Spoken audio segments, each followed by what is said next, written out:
دا وخت د حسن سره مشي خیر ته خلک وای ته مړې نو زه خو شهید شولم دغه د ښایسته باغو کې ګرځم ملګري مې شهیدان سوي ټول دغه د جنت کې ګرځي شهادت خو هر چاته نه رسېږي او چا کمنټ کې درته لیکلي وای مسعود او رازق څنګه ده ومې نه لیدل جهنم موږ نه ډېر لرې ده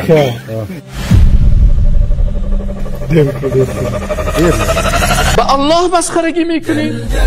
به آیات الله مسخرگی میکنی، به رسول الله مسخرگی میکنی صلی الله علیه و سلم، به شاعر اسلام تو مسخرگی و ساتیری میکنی. بالله و آیاته و رسوله کنتم تستهزئون لا تعتذروا، واضح نکنید قد کفرتم بعد ایمان، بعد از ایمانت کافر شدی. بخاطر چی کافر شدی؟ بخاطر استدلال مشغله جلجلت عاليا في الأفق صيحة الأباء